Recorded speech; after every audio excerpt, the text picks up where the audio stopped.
am making this announcement in compliance with the Open Public Meetings Act, Chapter 231, Public Law 1975, Laws of the State of New Jersey.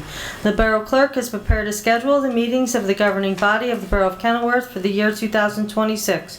The Borough Clerk has posted a true copy of this schedule on the bulletin board located at the front entrance of Borough Hall and has mailed true copies of this schedule to the local source and the Star Ledger, and is maintaining a copy of the schedule in her office during the year 2026.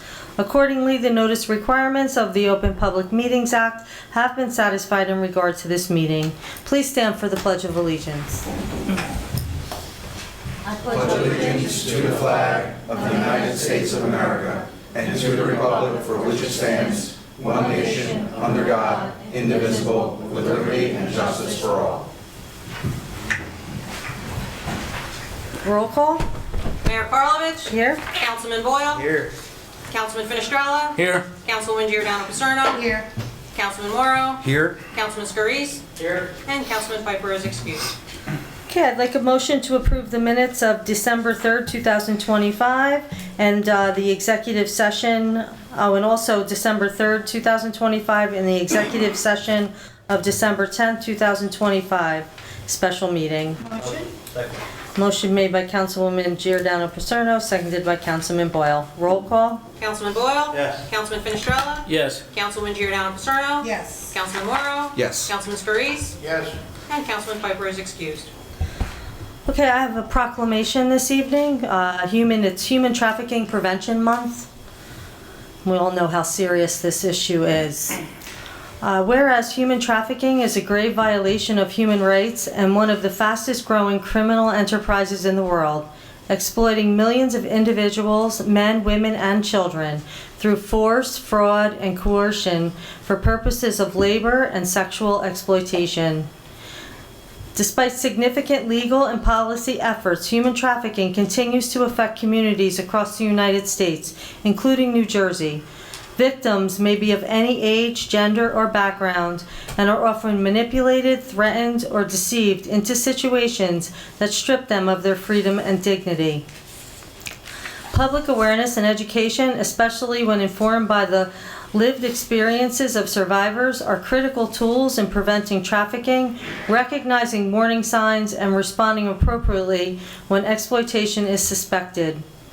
Large-scale international efforts, including the FIFA World Cup, have been associated with increased risks of both labor and sex trafficking due to the heightened demand across multiple industries. In 2026, New Jersey will host several World Club Cup matches and related events, bringing increased attention, visitors, and responsibility to communities throughout our state. In recognition of these risks, New Jersey's law designates January as Human Trafficking Prevention Month and January 11th as Human Trafficking Awareness Day, underscoring the importance of year-round vigilance and community engagement. The Borough of Kenilworth remains committed to protecting human rights, promoting individual dignity, educating residents on the warning signs of human trafficking, and supporting survivor-centered, trauma-informed responses. The Borough further recognizes and commends the work of the New Jersey Coalition Against Human Trafficking for its leadership in education, advocacy, and survivor support. Now therefore, I, Linda Karlovich, Mayor of the Borough of Kenilworth, with the support of the Kenilworth Borough Council, do hereby proclaim January of each year as Human Trafficking Prevention Month in the Borough of Kenilworth, County of Union, State of New Jersey, and I call upon our residents, businesses, community organizations, and institutions to increase awareness, remain vigilant, and stand united in opposition to human trafficking in all its forms, while supporting efforts that restore freedom, dignity, and justice to survivors. In witness whereof, I hereunto set my hand and cause the seal of the Borough of Kenilworth to be affixed this 21st day of January. Now I have some good things. We have an exciting couple people that will be honored this evening. And the first one is our Employee of the Year, Richard Loxley.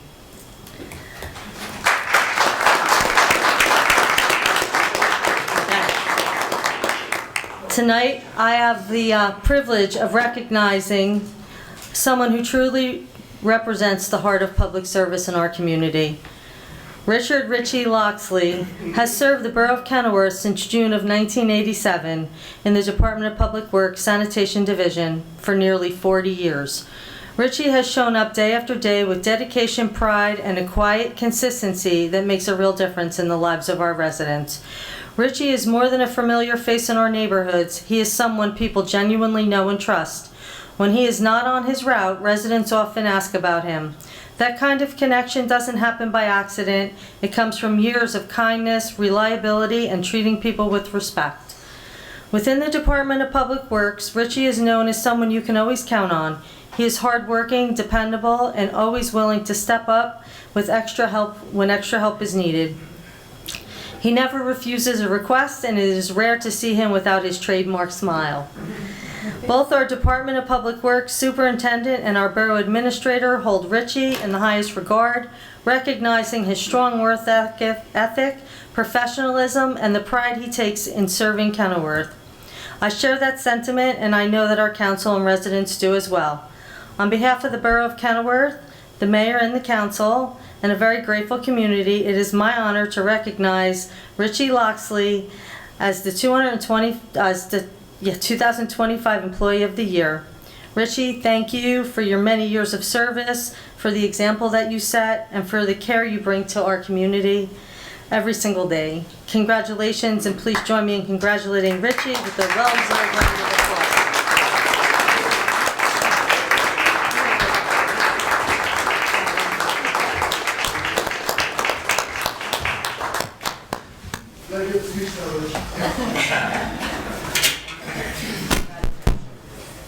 Thank you. Paul? This is like an Oscar award. Mayor? Just for a photo? Three smiles. Greg? Greg? All right, I'm gonna sign it. Good luck. Don't let it Get catch your our heads off. superintendent up there. I'll try and give you more. Campy? But, oh, more of them.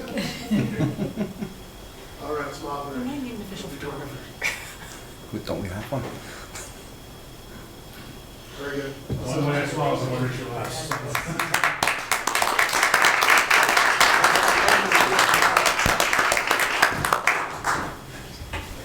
Richard, send out show for work tomorrow. Thank you very much for this award. It's been my honor to work with the town. They say, you love what you do, you never work a day in your life. And it's ironic because the guy on the back of the truck would say the same thing about me, that I've never worked a day in my life. But really, this award should go to my wife and kids.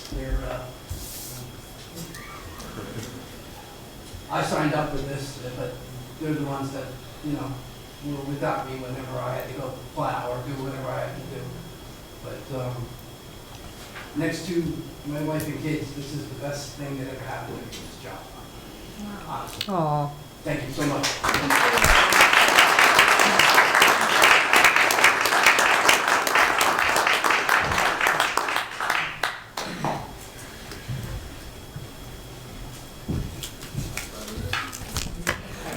Okay, there's more good stuff coming.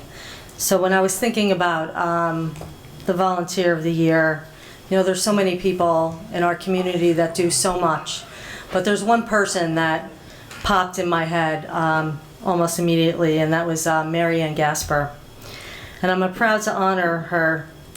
Her service has made a meaningful difference in our community. Mary Ann Gasper exemplifies the true spirit of volunteerism.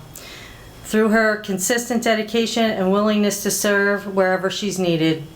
Her commitment to Kenilworth is reflected in the many ways she supports our residents quietly and with a big, beautiful heart. Marianne has devoted her time to the Boy Scouts, helping to guide and support our youth while reinforcing the values of service, responsibility, and civic pride. She also serves as a volunteer member of the Kenilworth Public Library Board of Trustees, where she contributes to strengthening literacy, education, and community programming for all residents. In addition, Marianne has been actively involved in charitable and community outreach efforts through organizations such as the Kenilworth Unico Chapter and St. Teresa's Social Concerns Committee, supporting food drives, fundraisers, and initiatives that assist our neighbors in need. Guided by generosity, humility, and a genuine love for this community, Marianne's service has had a lasting and positive impact on Kenilworth. On behalf of myself and the Borough Council and a grateful community, it is my pleasure to recognize Marianne Gasper as a Volunteer of the Year. Thank you, Marianne, for your dedication and service to our borough.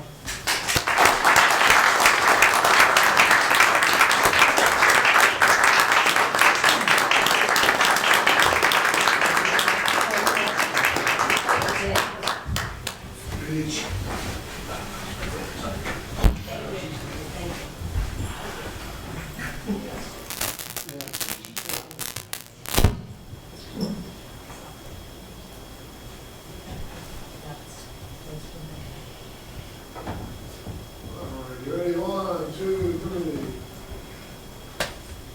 Okay. Thank you, Mary.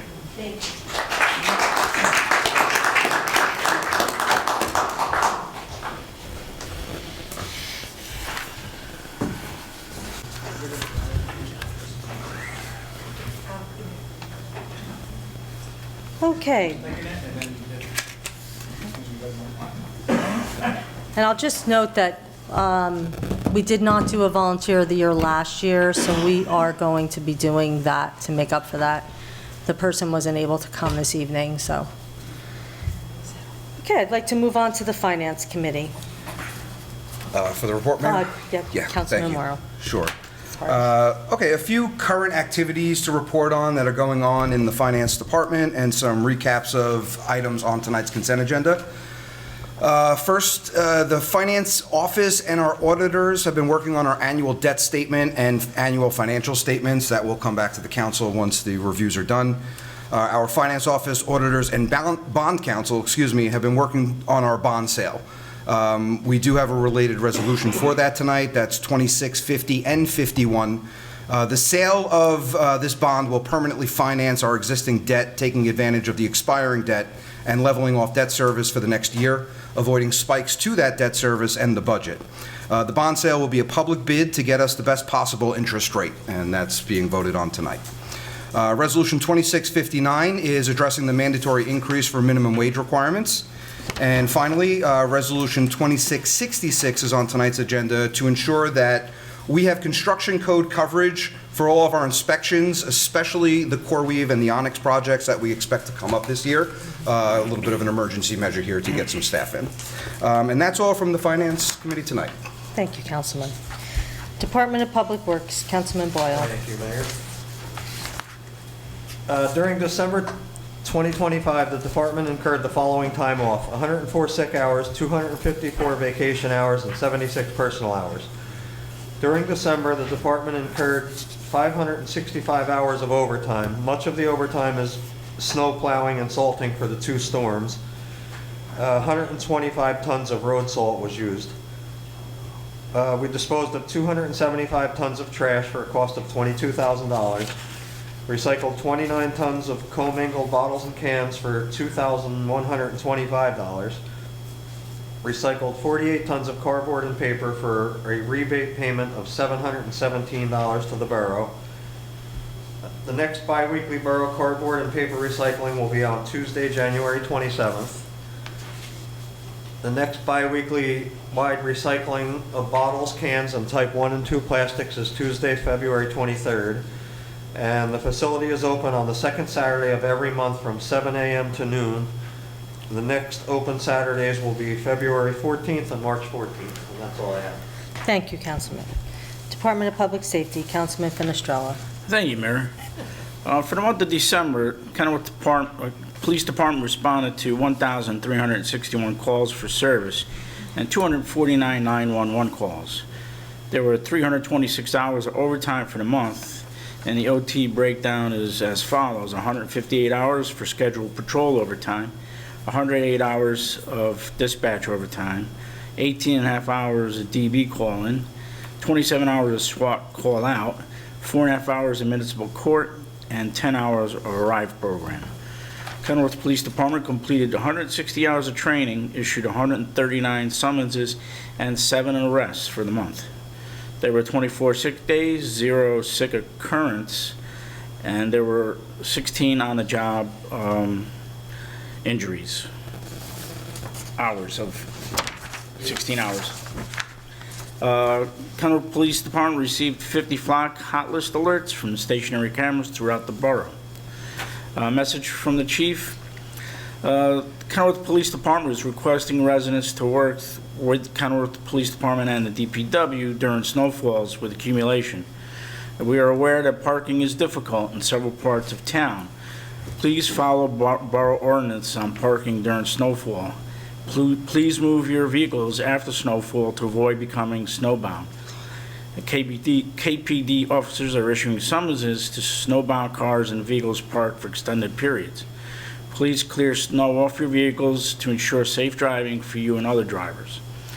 Please notify the Kenilworth Police Department to report a complaint or nuisance. We can't help if we don't know about it. And that's all I have, Mayor. Thank you, Councilman. Planning and zoning, Councilman Scurries. Thank you, Mayor. December was a quiet month for construction permits, so only 27 applications taken in, 33 permits issued in December. 2000 Gapman Hill Road, also known as the Little Merck property nest. Currently now, is keeping our inspectors super busy. There's going to be a lot of flow of permits coming from there. 1 code enforcement, 1 complaint, 2 notice violations issued, 1 for offense, 1 is failure to remove a gazebo.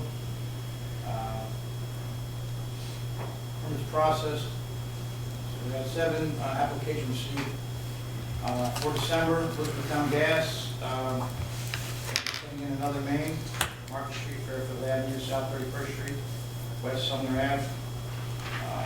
But they'll have to pay that if they dig it up. That's about it. As far as finances, total fees for December, $13,557. Building fees, $13,784. Trust stake fees, $908. Miscellaneous, $1,365. Road opening fees, $11,500, and $5,000 for foreclosure and vacant abandoned fees. And that's all I have to report. Thank you, Councilman. Recreation and Fire, does anyone have a report? I've got Councilman Councilman Piper's Morrow report. has Councilman Piper's report. Okay, thank you, Mayor.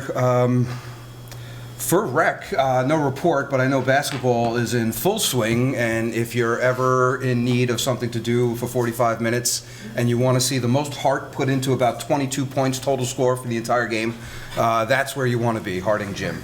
So every Tuesday and Thursday, pretty much. Boys are Tuesday and Thursday, girls are Monday and Wednesday. I do not lie. The most heart you ever see in 45 minutes is on that court Many at years. every single game.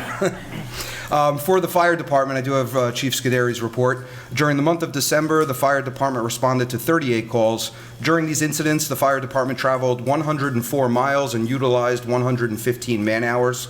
The fire department rescue squad responded to 44 calls, traveling 584 miles and utilized 380 man-hours. During the month of December, the fire department and rescue squad completed 72 hours of training. Additional man-hours utilized for the month include the following: 275 for administrative work, 1,426 related to stipends, 25 on building maintenance, 15 for vehicle maintenance, 28 for the rescue squad administrative function, and no small feat, and greatly appreciated, 408 hours going into the Santa's Express. That is one hell of a service that you provide for the kids in this town. Thank you. Total calls for the month were at 82. Total miles traveled with everything, 688. Total man hours, 2,744. Thank you, Mayor. Thank you. Health, Education, and Welfare, Councilwoman Giordano Paserno. Thank you, Mayor. The past couple of meetings for January for Board of Ed Health and Library were reorg meetings, so they're kind of quick and not much new business handled. However, I want to remind everybody, especially in this cold weather, our library does have a vast array of activities for children and adults, both during the day and in the evenings. You should go online or call them or stop in. It's a great place. There's so many new activities that they are presenting, and a lot of renovations have been done there in the last couple of months. It's really a beautiful spot to go to get out of the house a little bit, but of course in the cold weather, you're not walking the boulevard. And the same with the Senior Center. I want to remind everybody, next Thursday is the American Revolution Gala at Angelo's Steakhouse, $65. And I think there's still tickets available, Yes. right? So you could either come to Borough Hall and get your ticket, or at the Senior Center. And They have till the 23rd. till the 23rd? Till the 23rd.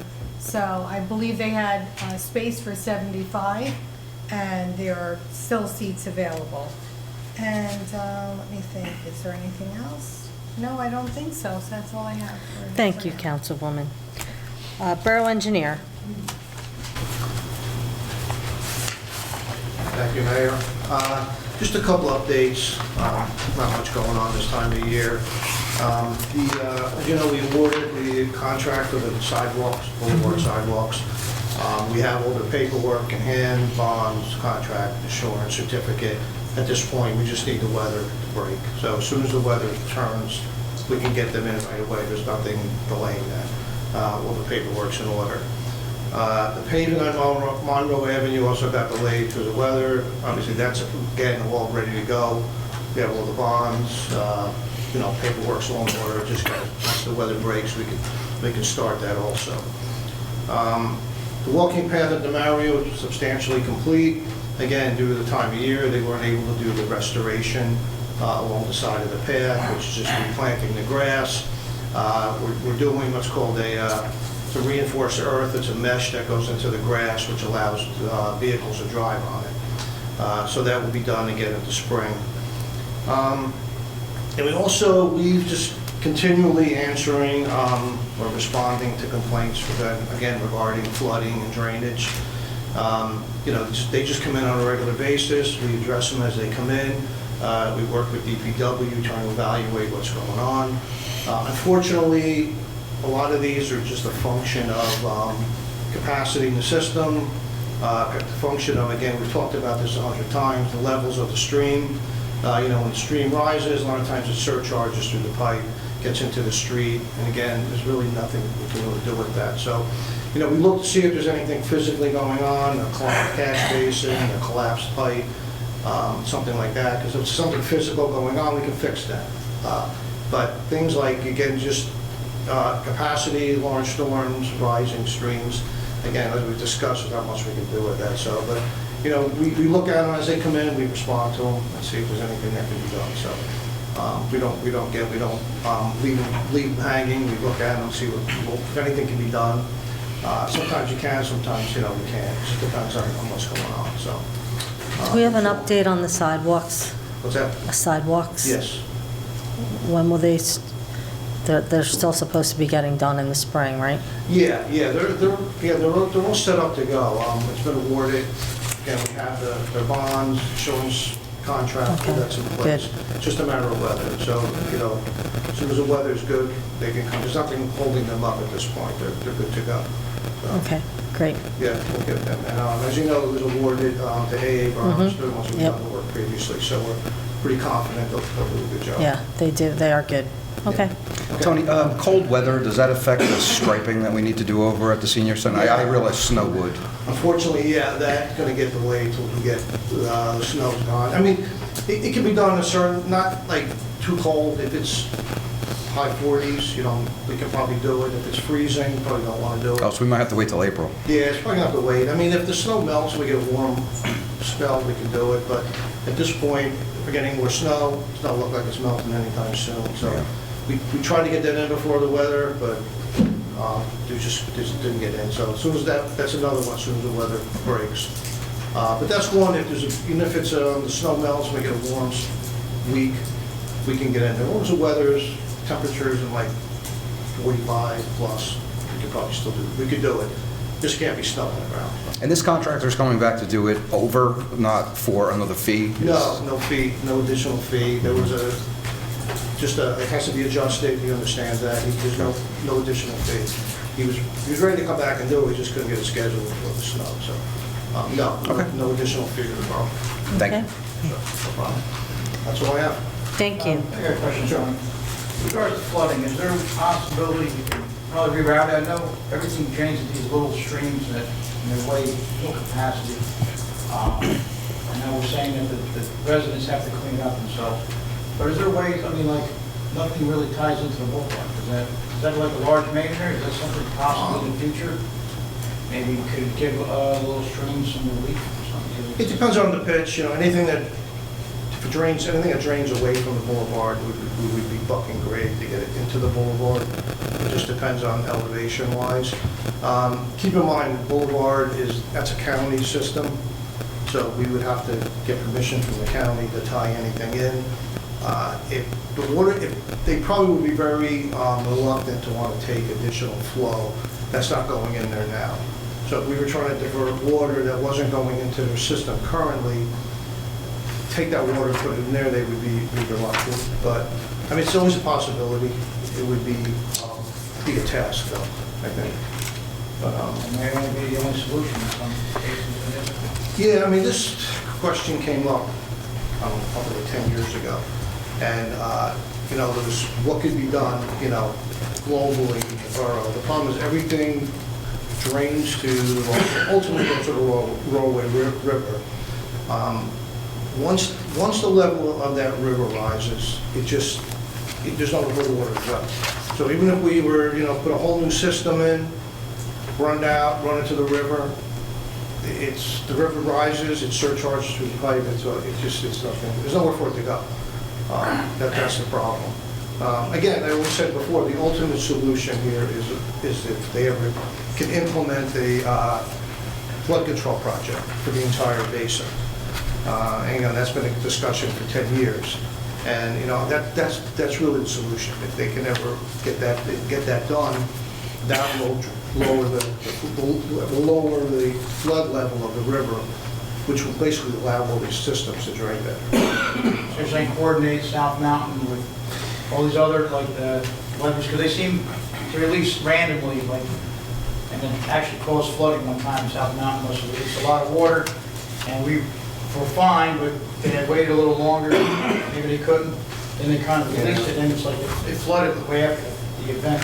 So nobody was like, where'd all this water come from? Yeah, part of the solution is to drop the level of the reservoir prior to an oncoming storm, right? So if there's a large storm predicted or a hurricane event, the plan was to drop the level of the reservoir. That would create storage. So all that water would be stored in the reservoir and not be sent downstream. And that's part of the plan. Again, plans never funded.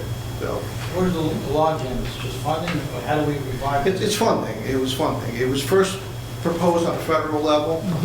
They dropped it. They wouldn't fund it. Then there was attempting at the state to fund it. The mayor, I know you were involved in one of those discussions also. Yep. It just kept getting dead-ended.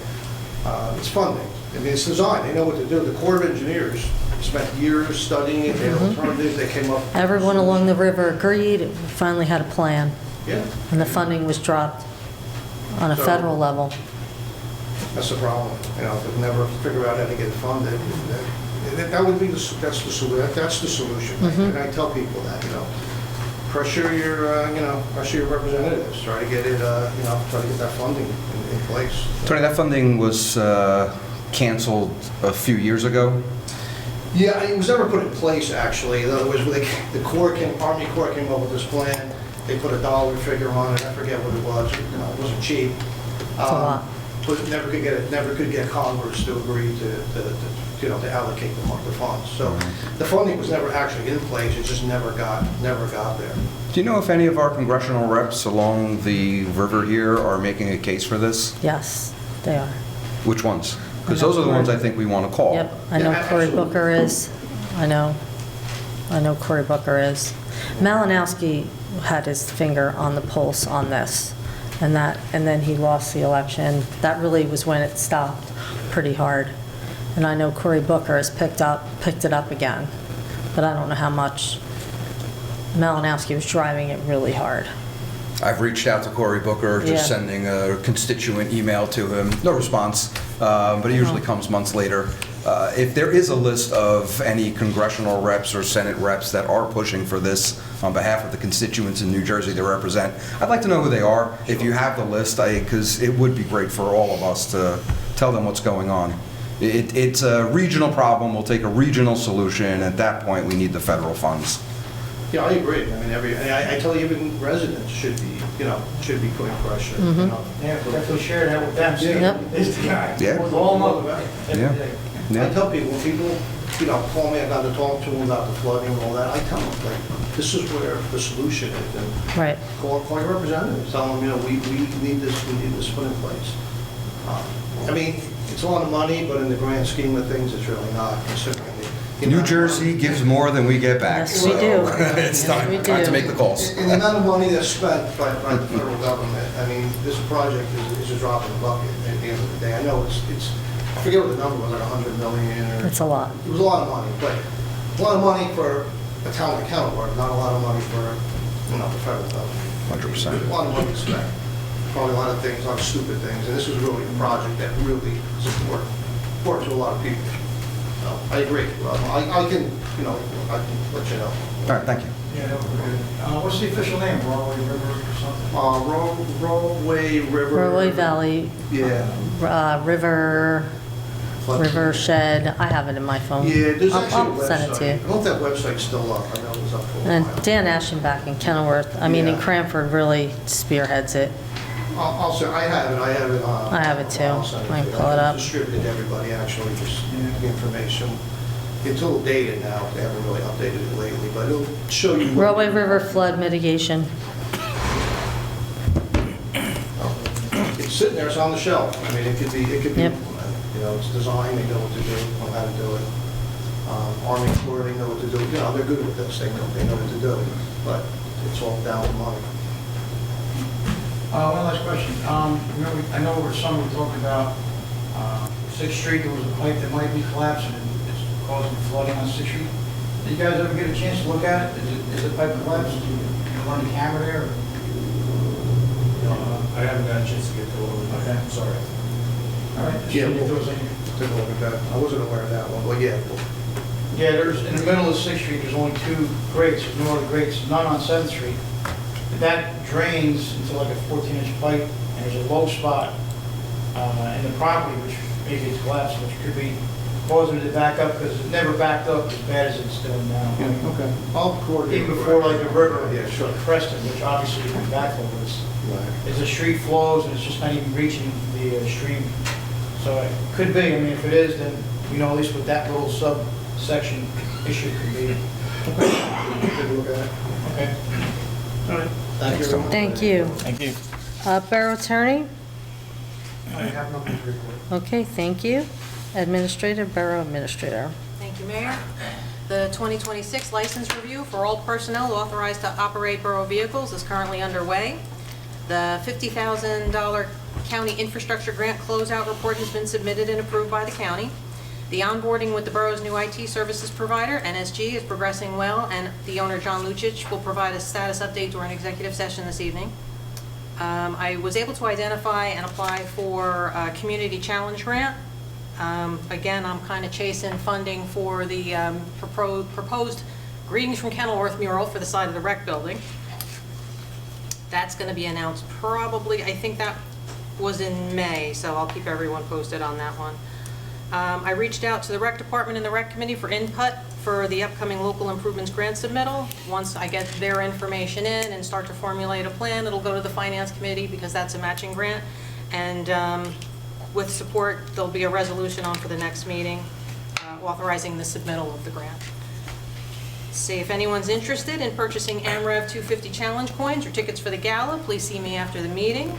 And lastly, if there's no objections, I'm requesting approval for the Kenilworth Historical Society to hold its annual Soups On fundraiser at the Senior Center on March 19th, to conduct the community-wide garage sale on October 3rd and 4th with the customary waiver of the garage sale fees, and for the Senior Center to host a Valentine's Day Senior Line Dance on January 31st, and the Senior Arts and Crafts Show on May 17th in conjunction with the street fair. Is everybody okay with that? I'm okay with that. Yes. Garage sale.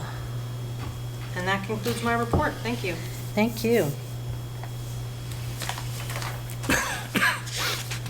Next for council consideration is the consent agenda consisting of resolutions 26-49 through 26-66. Is there a motion to approve the consent agenda? One item before that. Laura, were you going to explain the Eagle Scout project that was on the consent agenda tonight? Oh, I'm sorry. Yes, there is an Eagle Scout project on for this evening. Approval. I do have the Eagle Scout here if Tyler anybody Mickelson. would like to ask him any questions. But the project itself is to purchase and assemble benches from kits and to be installed along the new walking path that was recently installed at DeMario Park. Nice. Very nice. Sounds like a good project. It's a great, great project. Thank you. Okay. Sorry, Mayor. No, thank you. Is there a motion to approve the consent agenda? Motion. Second. Motion made by Councilman Finestrella, seconded by Councilman Morrow. Roll call? Councilman Boyle? Councilman Finestrella? Yes. Councilwoman Giordano Paserno? Councilman Morrow? Yes. Councilman Scarice? Yes. And Councilman Piper is excused. Motion passes. Okay, there is an ordinance for introduction.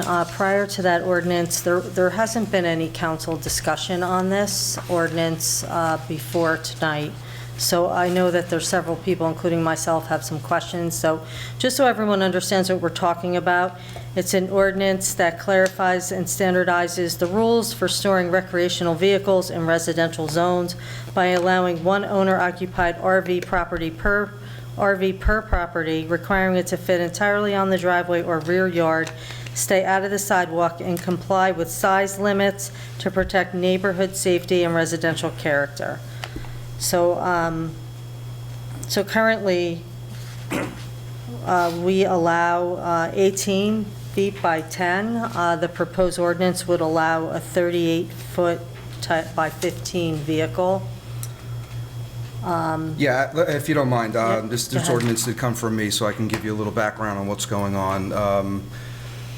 The current size restrictions are not the size of RVs. I don't know when they possibly were, but when you look at something like a Dodge Ram pickup truck, it's currently at 19 feet, which is longer than what we currently had as an RV, which doesn't really make sense. We all know what recreation vehicles would look like. They're somewhat large. These were not RVs that we had inside the Can I ordinance. just stop you, that this also includes boats and trailers, just so everyone knows. It's not just RVs.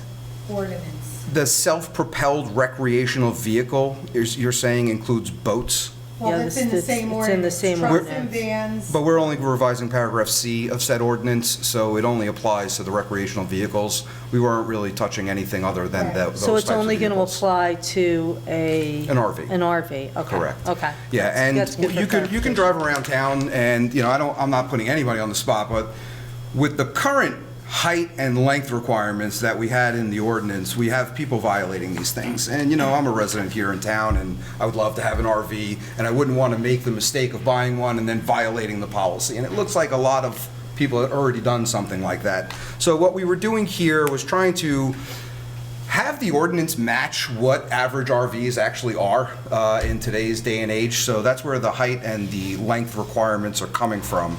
The notation that we're adding here is actually a clarification about where they may be parked. There are two current ordinances or sections of our code that apply to where an RV can be parked. And Greg, I don't know if Mark's given you background on this, but I may need to call an audible and have you explain this. But it seems like there's a section that applies to all vehicles where they can be parked in permitted parking spaces, and the code goes on to explain what a permitted parking space is. What we're trying to do here is ensure that these vehicles are in those permitted parking spaces, which would not include the sidewalk or touching out into the street. So while we're going to allow for the larger vehicles, recreational vehicles, they have to solely be on the property of the homeowner here. So nothing is now getting into what would be the sidewalk or street parking.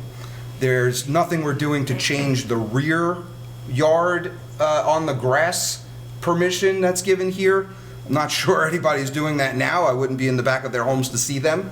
But it just seems that if you have an RV and you want to park it in the back of your house, we already gave you permission for that. We already gave you permission to park it on the side of the house. This just clarifies it cannot extend into the sidewalk because of these length requirements now. So I do have a question though. 38 feet is longer than your average driveway. So how would they accomplish that? If you have a 20-foot setback, your driveway is 25 feet. So you would not be able to park that RV on your property. So that resident would be in violation of the ordinance here. So I don't know if they should be buying one of these RVs if they don't have space on their property to put So them. why are we going because at 18 feet, you're allowing that 2-foot right-of-way for sidewalks or whatever, or visibility of your neighbor pulling out of their driveway. Oh, that's my question. Going another 20 feet.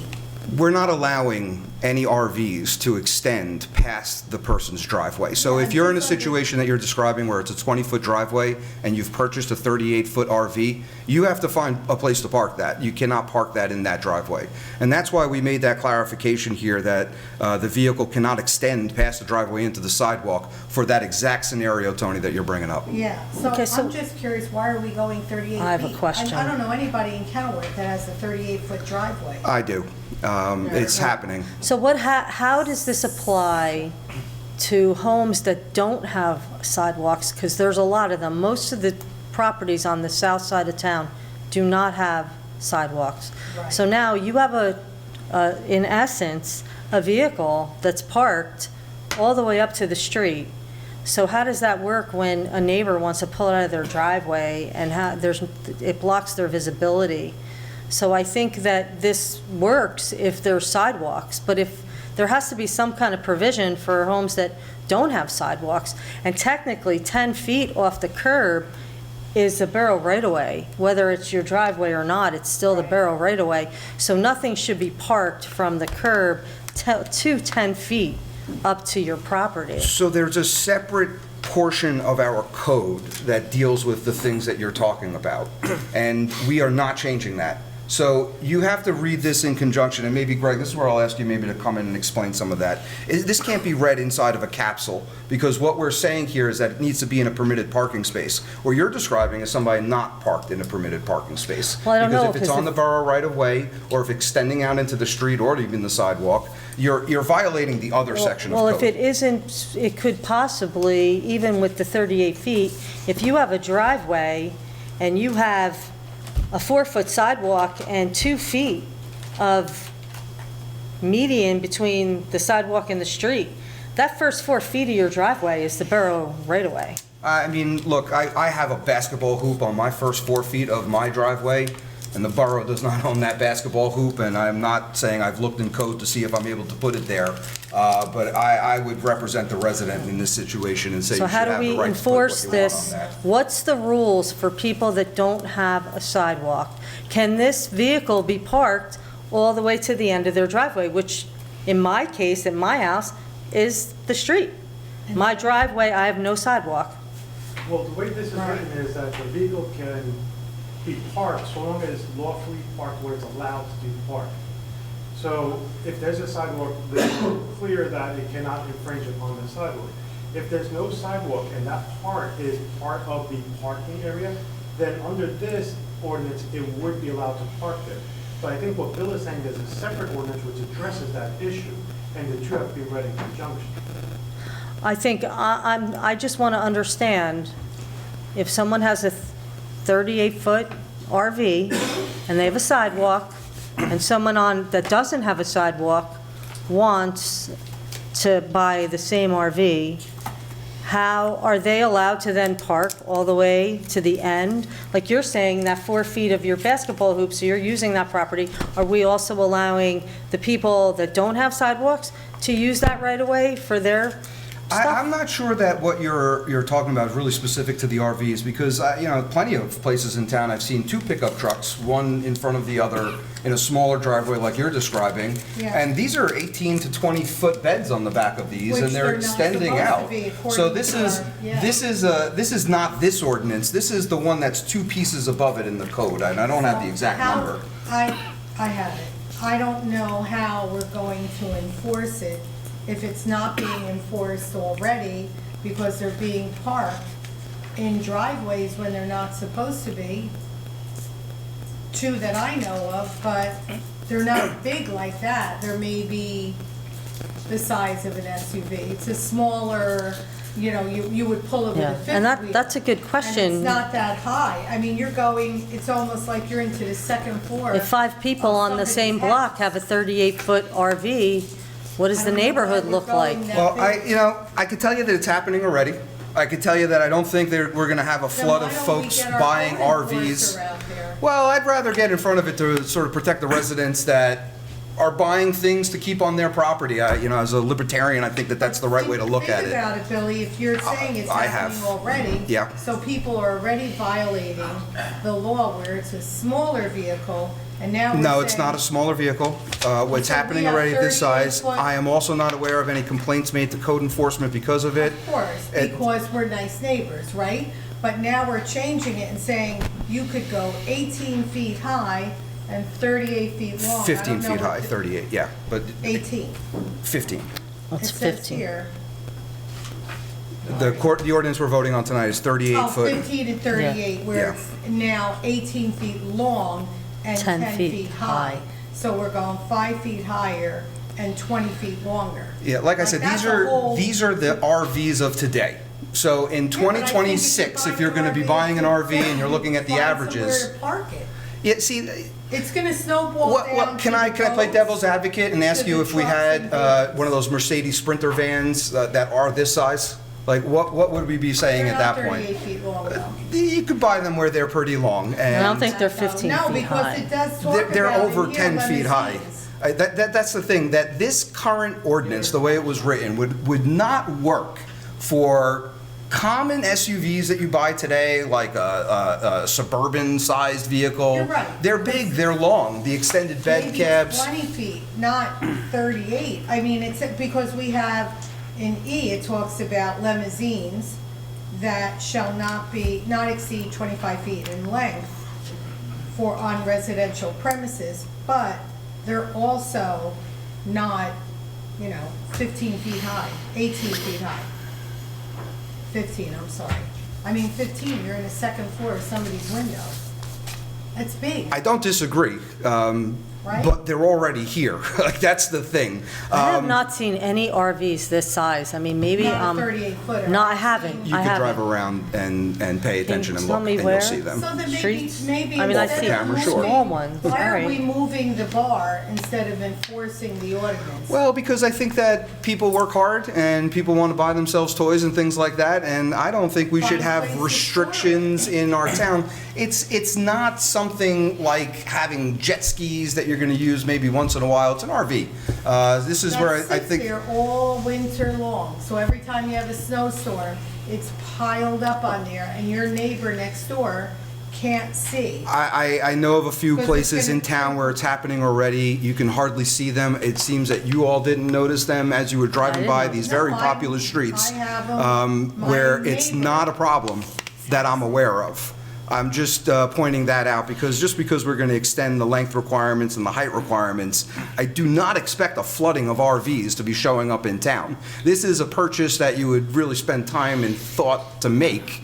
It's not like us changing this ordinance is going to flood the streets with them. What- So I won't really think there'll be a reaction like that. No, I think you what we already would said wind up somebody doing. is looking to do that, so that's why this came up. What if somebody says, I want to put my boat there? I have a 22-foot pontoon. But we I wanna have park it separate in my codes for driveway. that, right? No, it's right in the same place. It's with the not same what we're restrictions. revising, though. What? It's not what we're revising. But I could come up and say. You could. Hey, now I want to start parking boats there, and And I we should want talk about it, right? A truck. Well, and I a mean, I van. don't think it's fair to say that you can park an RV there and not a boat. I mean, Right. that's not fair to say that. That would be. So why is it that fair would to up- say that you can have a large Sprinter van, but not an RV? That would have to be Well, a large smaller Sprinter than the van large is Sprinter not van. 38 feet. So the current requirement, again, is 18 feet, smaller than a Dodge Ram, and the Yes. current height requirement is 10, smaller than a Sprinter So van. maybe could So we have conversation of possibly putting, I don't know, 25 feet? So where would you be by- pulling that number from? Because I the don't know, 38 because foot I is don't- the average for the RV. 38 is So average. They extend to be 35 to 40 when you do your Okay. quick Like a bus, like a ChatGPT. tour bus. Okay. So that's what this number is really rooted in, Okay. the sort of the common features of an RV if you were to buy them today. Okay. So we didn't really kind of just grab these, I will but we're tell happy you, to talk about There them. was a resident on 17th Street, and she had one of these, and she had to park it. There was a place, when she bought it, that the dealer had a place where you park your RV for the months that you're not using it. And they service it, kind of like when you dock Boat, your like boat. boat and storage. you pull your boat out. I just think it's an issue because we also have, when I started reading about it, you have people with vans with 10 ladders stacked on top, parked in front of their house, that when you're coming down the street and making the turn, and there's two commercial vans with ladders stacked on top, you can't see around the corner. So we're not enforcing, and we start moving the barometer is my only fear. It's, you know. we're not I don't know gonna what the have that requirements bedroom are for the- community we all want to keep. I don't know what the requirements are for the vans that you're describing, but us That's not in here, changing this too. doesn't do anything to It's those. 18 and 10. That was for trucks, vans, recreational vehicles. Well, I think we should boats look at and that too, trailers. because again, the Dodge Ram's 19 feet when you're buying it straight out of the factory. And then the extended cabs are even longer So than that. maybe we should revisit this and let's take a look at all of that. And let's take a look at boats and how big is, It could be whatever you want your boat to be. right. I mean, I can't imagine a 38-foot boat in someone's driveway, but, Exactly. I think that it's only fair to say that if you're going to allow an RV, Somebody's going to. I mean, if- So what if you had this requirement applied to the driveways along the side of the house? So, because I can hear your concerns are that it's going to be in the front and extending out into the Well, street. I just also think it's unsightly. If it's on the side of the house. I mean, because if you're on the. See, this side is of where the I would house- disagree, and I would want to use my property the way I want to use my I property. mean, the side of the house to me Yeah, is and definitely to an more extent, be a good palatable neighbor. than the front of the house. I think that, But somewhere you're somebody's neighbor. right, That's then all there's a my neighbor, concern. right, that's gonna walk out of their side of the door and your RV's gonna be there. Class A motorhome's 30 to 40 feet, average is 35 feet. A camper van is 22 feet, average, so. I mean, you could buy any one. That's the You size could of buy it. a fifth wheel one, so Yeah. that when it's unhooked from. Well, the camper top- van is, to me, I take that same thing as an RV. It's They're your- put a limit on it, and a certain property, you're not gonna be able to park, period. Now, older houses, they have maybe a garage in the backyard, so they have a long driveway. Right. So maybe. That's more palatable for sure, I think. Only those properties will be able to utilize this change. If you have like you duplexes that became fit 2 cars before you hit this, they're not parking it there, there's no way. Yeah. So it's only yeah. a few people can benefit if they have that property. So we're trying to address the unsightliness of it being stuck in front of the house where it's extending out into the street, because that's a violation of some separate code. Same thing with boats. I mean, if you don't have the length of your. But it's, driveway, we're not saying that it has to be on the side, we're saying that it's, you the might way have this to is have- written. We can add that through motion right now. The old Setback's ordinance. 25 feet, it's not gonna fit. Right. So older house, if you have a side property and your driveway goes down the side, then you could stick it in there. So then could without we interfering say with the street. that it's allowed as long as it's on the side, side or back of your house, right? That makes sense, That's right? how it was, in the back of your. Well, it only allowed the back of the house It only on allowed the grass. back. So if you had Yeah. a patio back there Yeah. or any blacktop, it actually violated this ordinance. It was out of date.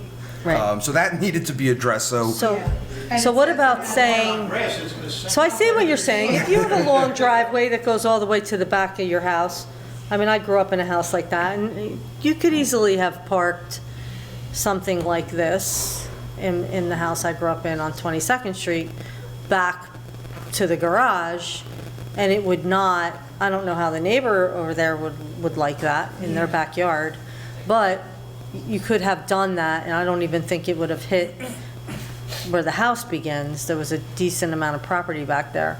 So, but that definitely is more attractive than having these big RVs and boats and everything parked all over the place. So, could we make that kind of revision where it has to be in the back of your house? Like, it can be parked on the driveway as long as it's in the back of your house. Side to back? Well, it would 'Cause be on the I- side. Like, It would be I on would the not be side. able to get a vehicle into my backyard. I've got a fence back there, we've got a pool, so I have to have a fence back there, and it's not a fence to get cars into. So I would be sensitive to that, just how this would apply in a practical situation. But the side of the house, I hear what you're saying, and if we could motion And that in. that'll also I mean, these are. help the situation where people that don't have sidewalks, and they're not plopping, like in my neighborhood, this big RV Right. in their driveway, and you can't even see down the street, because when you look Right. down, you see this big RV. I mean, I'm looking at them online now, and that's big to put in the front of your house, or in your driveway, not in the front of your house, in your driveway. I mean, 38 feet is long.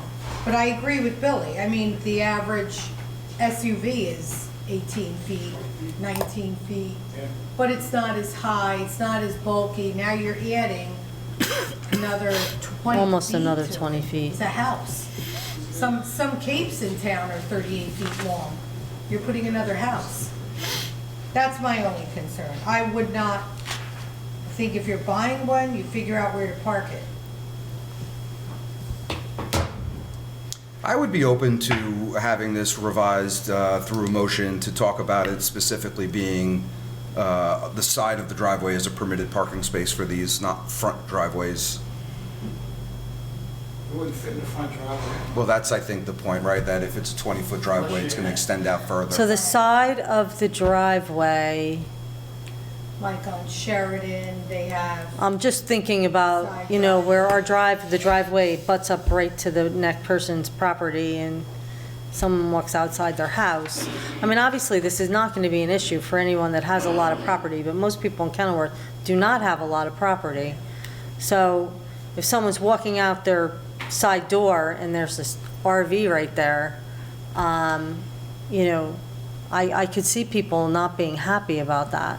However, I definitely like the side of the property better than the front, definitely.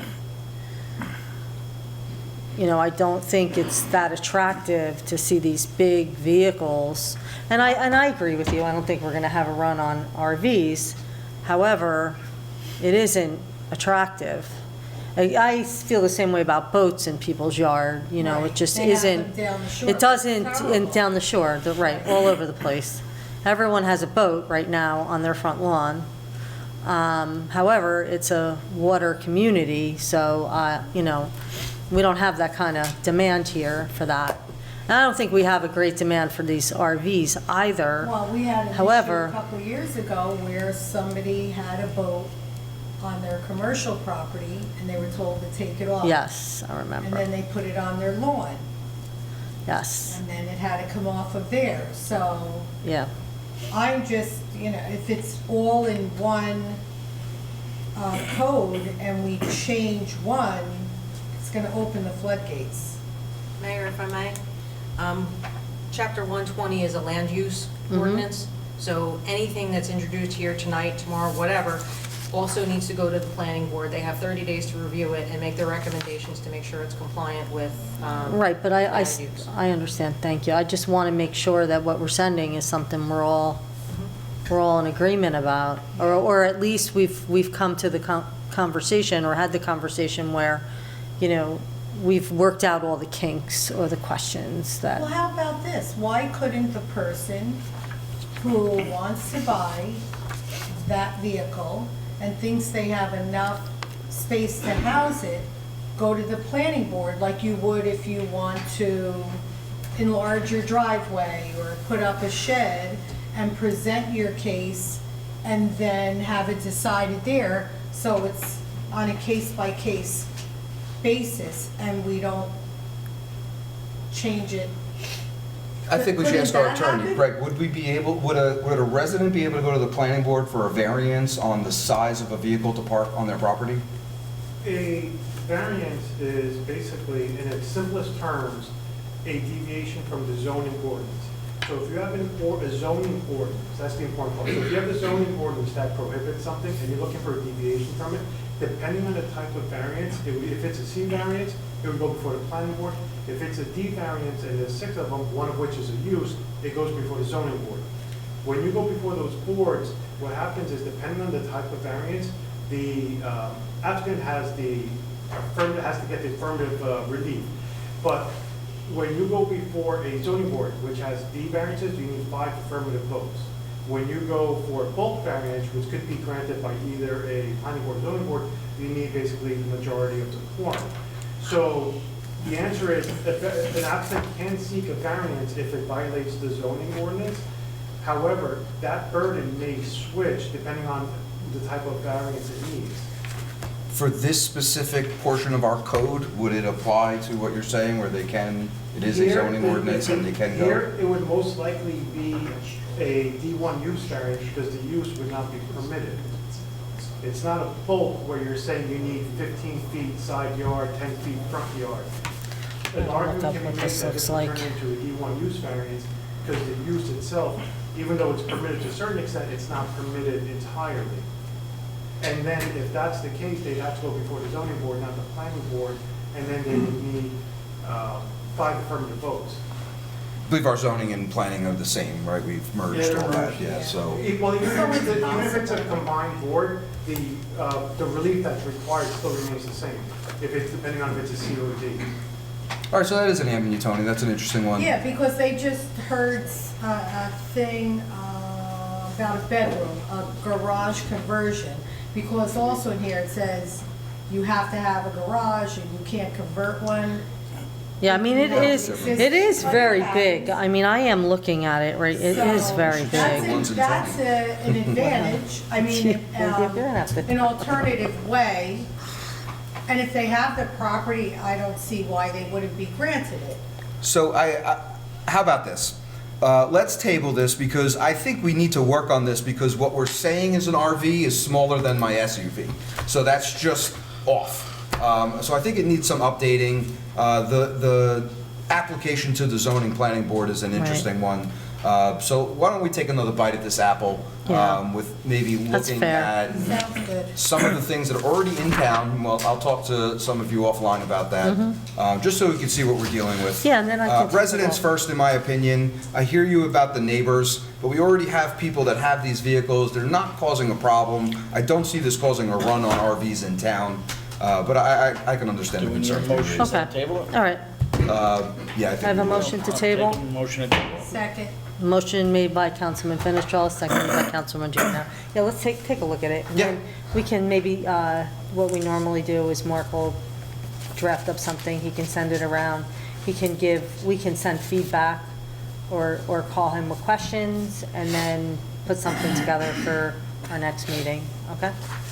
So, Sure. I does don't that think work? it's that intense, Mayor, because we're really talking about changing size requirements on this one. So it's not a legal issue. I think it's a policy issue for us to decide on. So happy to have Mark route it around, but this is what it's going to wind up looking like with different size requirements and maybe something about the side of the yard. Okay, fair enough. So, yeah. Okay, I would be against having people come before the planning board for this. This is an added expense and time, you know. In the meantime, where's he parking? Don't they pay? Don't they pay if they pay an application? I don't know. Yeah, I mean, they can go through the whole thing, get a maybe a survey, everything. Well, And then usually like, if you're you go denied. to the building department, they I mean, I will think, help you walk through it before you pay anything. But if it's that level, it has to go, I mean, yeah, it's in the zoning, they don't need to go Yeah, see, to that court, looks something like a terrible. variance, that just looks they terrible. have to go to court. And there's a chance they may not approve it, so. Right. Then what do you do?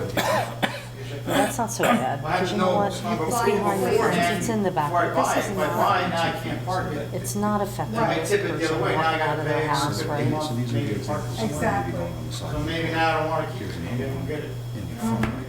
Yeah, that's Yeah. terrible. But now, like, how Yeah, else that do I looks use it? Is terrible. it really working? Yeah. So there's some positives, I think. yeah. Look at these people, Yeah. geez, their cars, and, Plus, yeah. the Yeah, planning board. that just I don't looks, think it's- Oh, like, I'm anticipating. Yeah. Yeah, it just doesn't look great. In a yeah. sense. And they have a sidewalk, so like, let's say my neighbor, we don't have sidewalks, right? So it could be like, oh, it's in my driveway. Sorry about that. Thank you for that. They'll give us a week, a free weekend. All right, so we'll let this all marinate. Okay. We'll do our homework, take a look, and, okay. Expect it back in 2 weeks. I'd like a motion to open the floor to the public. Motion. Second. Motion made by Councilman Scarice, seconded by Councilman Fenestrella. Does anyone have anything to say for the good and well-being of Kenilworth? Please come forward and state your name and address. Okay. Seeing no one, I'd like a motion to close the floor for public discussion. Second. Motion made by Councilman Boyle, seconded by Councilman Fenestrella. All in favor? Aye. Okay, is there any general business, additional that anyone would like to discuss? Holidays, Joe?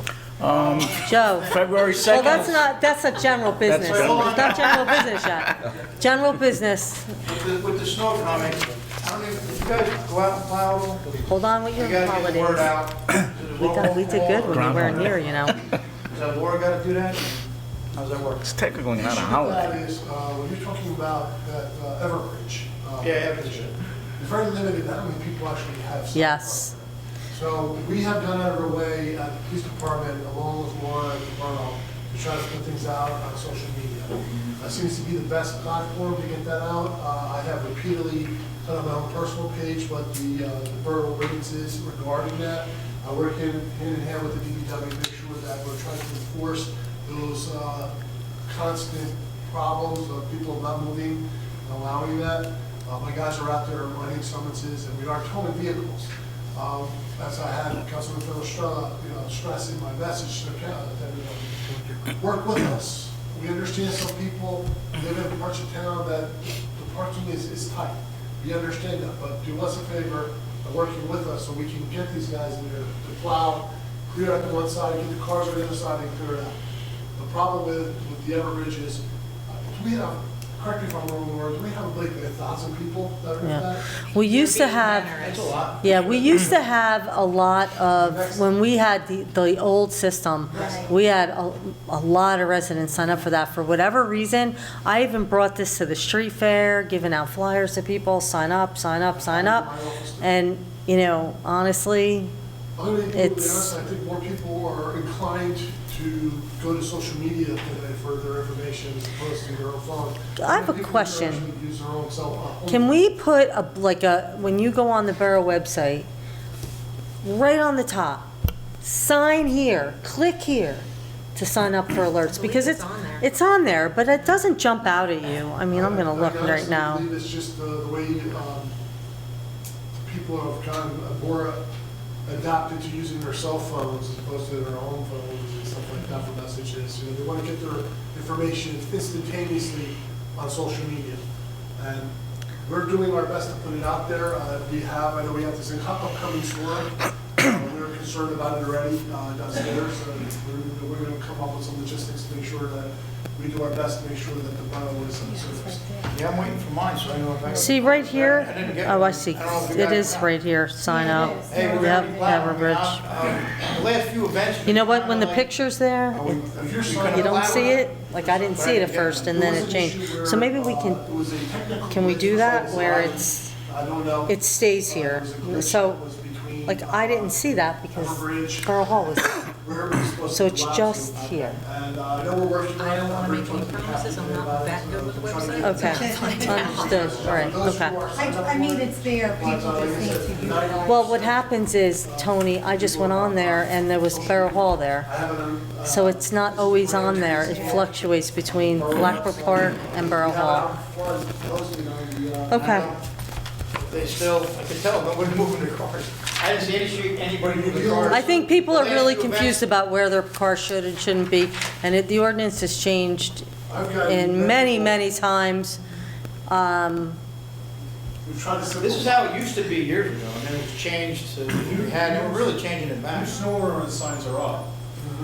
They are up, okay. Yep, they are up. I've seen them. Since Middle of December. It's been probably, it's gone back and forth so many times that I think people are I don't think confused. anybody's phone rings any more than mine when it comes to figure out. I'm sure it doesn't. When it comes to the world, it's for that. So, Council, our other biggest problem is not just parked cars. It's residents throwing snow, it's residents what? throwing their snow back snow in in the the streets. It street. creates a huge hazard, especially Yeah. after you've already left. Right. Yeah. I So- personally responded to the calls. Yeah, I know. Yeah, I've seen And, it. and the cops do respond to it, they work with us on it, but after we've left, and then it freezes, it's a nightmare. Right. And then they start complaining that they get into accidents. Right. Where's Michigan Ave on the Boulevard in that? Are they included? That's county. That's county. But they can't do it there either. Can't do it anywhere. I can only You're not answer allowed to that. take No, snow yeah, from I your know property that. and throw it on the I'm street. talking about the parking side, What's that? the parking side, so, for county roads. Oh, do they have to move? I'm sorry. Our snow ordinance doesn't apply to Michigan? Our store, well, there really isn't that much parking on Michigan Avenue. They don't have to worry about Michigan Avenue. It's county road. If somebody's, we don't plow. Yeah. I mean, So it doesn't apply basically Right, to but Michigan people do Avenue. live or on Boulevard. Michigan. if you live on Michigan Avenue and the county doesn't do a good job, I think I got a phone number for you to call. They can't put a plow down on the county road.